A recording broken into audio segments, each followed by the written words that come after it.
Welcome in to another edition of Gold and Black Radio. I'm your host, Derek Schultz. An opportunity at a third straight Big Ten title has already been fumbled away, and now we're worried about the season potentially being fumbled away by the Boilermakers too, at least if Purdue doesn't stop the bleeding and stop it soon.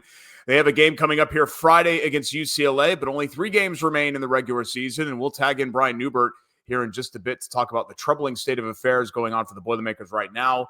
Go back to a terrible second half in Bloomington and look forward to the visit from the Bruins to Mackey Arena. But first, a thank you to our terrific Gold and Black sponsors. That list includes Purdue Federal Credit Union, a proud partner of Purdue Athletics and the official credit card for Purdue fans. Boiler Up, East End Grill and Ripple and Company, 2 distinctive bistros across the street from one another on the far end of Main Street, the perfect place for your next event. The Whitaker Inn, this Midwestern oasis, is perfect for a relaxing staycation or weekend getaway. Escape from the ordinary at the Whitaker Inn. The Sand Valley Resort. Enjoy winter at Sand Valley with outdoor adventures, cozy lodging, and astounding views. Experience everything from snowshoeing and ice hockey, fat tire biking and curling to curated event schedules at Sand Valley Resort. Whether it's a weekend getaway or an extended stay, Sand Valley provides the ultimate nature-filled retreat. Start planning your next winter getaway by visiting sandvalleypursuits.com. And finally, the Purdue Institute for Cancer Research. The Purdue Institute for Cancer Research has a history of innovation, one goal for the future: defeat cancer. Purdue brings together world-class Boilermaker scientists from all across the university, conducting cutting-edge research that uncovers new ways to prevent, diagnose, and treat cancer. With your support, cancer research saves lives. Join the fight and donate to the Purdue Institute for Cancer Research today. One housekeeping note: yes, I'm wearing On3 gear. It's got like red font. Where's there it is. The red font on there, I don't know, is the best choice for this. Maybe it's like a dark orange, but thanks to our friends at On3 for the swag bags. And I know there's been some frustration with finding Gold and Black Radio. It is migrated to Apple Podcasts and Spotify, so all the episodes are available there. And we appreciate everybody's patience in this process. But with the Apple Podcast folks, if you see multiple Gold and Black Radio feeds, just select the most up-to-date version. I know it's weird to go on there and you see a couple, and we had some problems with new episodes posting.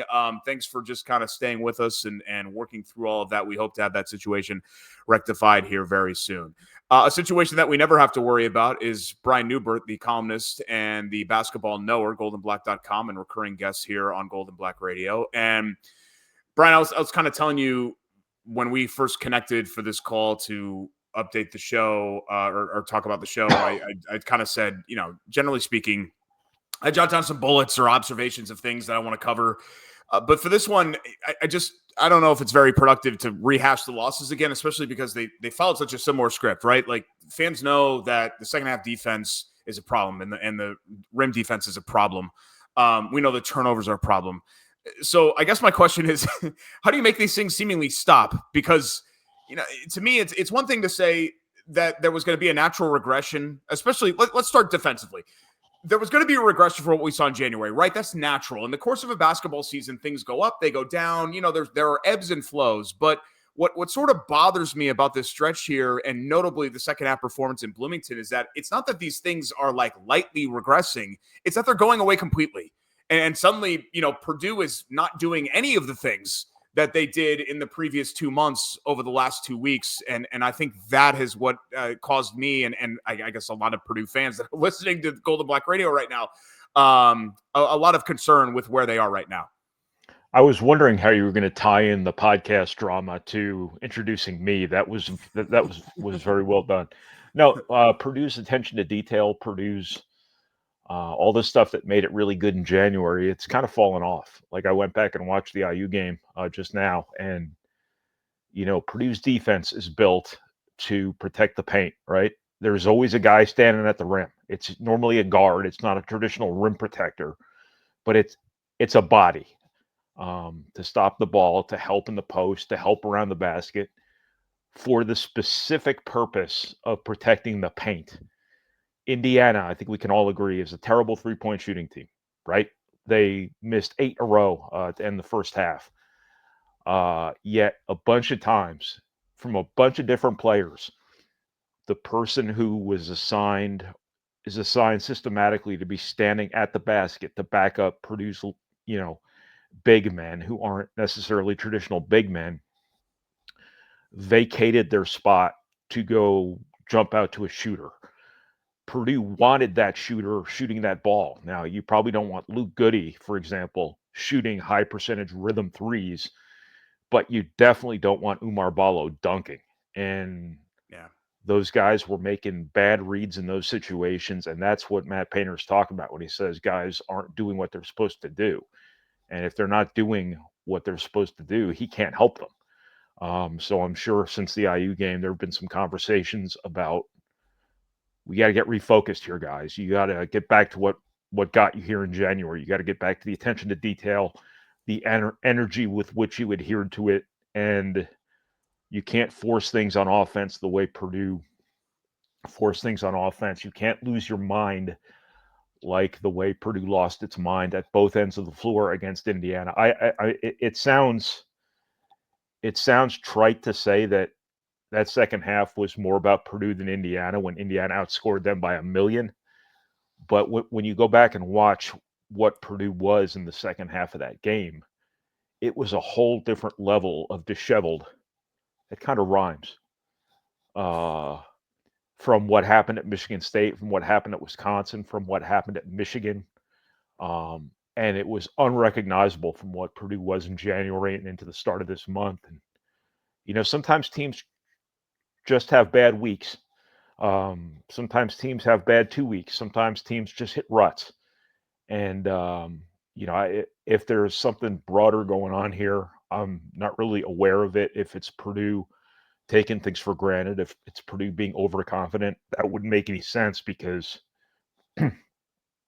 you've bled now. I mean, you've lost some games. You don't have reason to be overconfident the way Purdue could have been overconfident in times last season, but never actually was. It didn't seem like. So I don't know what's going on, but Purdue's got to find itself again, or else there's more games they can lose here coming up. And all of a sudden you start worrying about Big Ten tournament seeding. You start worrying about NCAA tournament seeding. It's imperative that Purdue now be its best self going into the postseason. The Big Ten the Big Ten regular season title's off the table now. Shockingly, to me anyway, this early at least.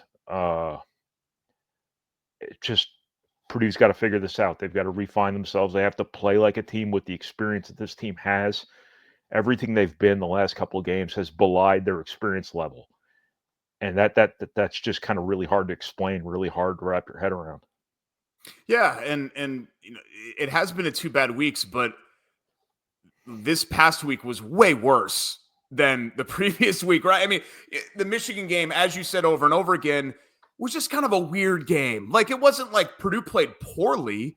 It was just a weird game, and the officiating, and I'm not blaming the refs or anything like that, but it was not officiated in a way that was advantageous to what Purdue wanted to do, right? And so you lose that game, you could live with that result. And then the Wisconsin game, you still, at least on one end of the floor, played at a high level.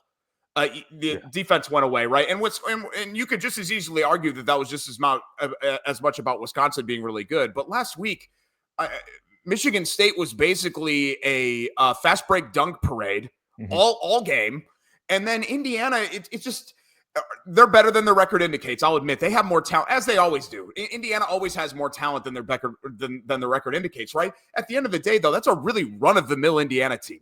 A very run-of-the-mill Indiana team. And I was shocked at how easily they took Purdue out of everything that they wanted to do offensively. And this is not a good defensive Indiana team in that second half, and had free will basically at the rim the entire time for the closing 20 minutes. I mean, I think was that the worst half of basketball that Purdue has played post-COVID?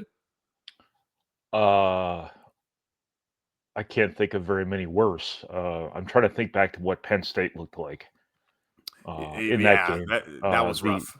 The second half against Wisconsin was pretty bad. Something to keep in mind here is that, Purdue opponents have shot an average of 70% between Michigan State and Wisconsin in the second halves. Indiana shot 64. So there have been some pretty bad second halves here lately. But the turnovers is the part of it that's really been the problem. It's easy to shoot 70% against somebody when you're getting 5 uncontested dunks, 5 uncontested runouts, whatever it might be. And that was the story of the Michigan State and Indiana games. That's what turned the game. Those 2 early pick sixes to start the second half. The one on the I think it was Braden Smith trying to force a pass into Trey Kaufman-Renn when there was really no room to make the pass, and then the play where Trey Kaufman-Renn got fouled by Malik Reneau, but they didn't call it. Ended up throwing it straight to IU for another run out, and then later in the half, you get the one where Braden Smith dives for the steal, and then basically throws it to Indiana. Indiana ends up with a 3-point play out of it. That was just 3 plays of a few, and it was just Purdue did not look composed. They just didn't. And you could probably say the same thing about the Michigan State game. I don't have their turnovers against Michigan State all itemized in my head the way I do Indiana right now, but turnovers are a symptom of composure very often. And as I mentioned earlier, Purdue should be better than this. They're not the oldest team. They're not the deepest team for sure. But they've got 3 dudes who've played in a lot of basketball games. They've got 4 dudes who've played in a lot of college basketball games and a lot of really high-stakes games. A lot of these guys played in the national title game. All of these guys, for the most, well, not all of them, not the freshmen, but most of this team has won back-to-back Big Ten titles. I mean, they have played in really important basketball games. They've played in every situation you can play in. And for them to just come unglued at the first sign of trouble these last couple of games has just been really confounding. Looking forward here to UCLA, and I think it's safe to say that this is a nice week to have a little bit of a rest and a break, as Friday is the next game. So it's a 1-game week for Purdue, and they're at home, and then they're at home for the game against Rutgers before heading for the regular season finale at Illinois. But looking at UCLA, I think their troubles on the road against non-West Coast teams have been well documented, right? Where I think 3 out of their 4 road wins in league play have come against the traditional Pac-12 schools. The one exception is the win in Bloomington, which just happened a couple of days ago. But good balance. They go 10 deep. They have 10 guys that play regularly. They don't really have a guy offensively, but they have a lot of guys. I think they've, in their last 6 games, they've had 5 different leading scorers. Mm-hmm. I don't know how far you've dove into UCLA so far, Brian, but what do they do from what you've seen that could cause Purdue some increasing headaches here and potentially extend this losing skid to 5, which I know obviously Matt Painter and company don't want to do? They'll guard. They'll pressure the ball. They'll really be physical on defense. They'll be really aggressive on defense. And the Purdue team you saw in the second half Sunday looked like December Purdue. That's not a compliment. They got shook by Indiana, who is an okay defensive team, but not a great defensive team by any stretch of the imagination.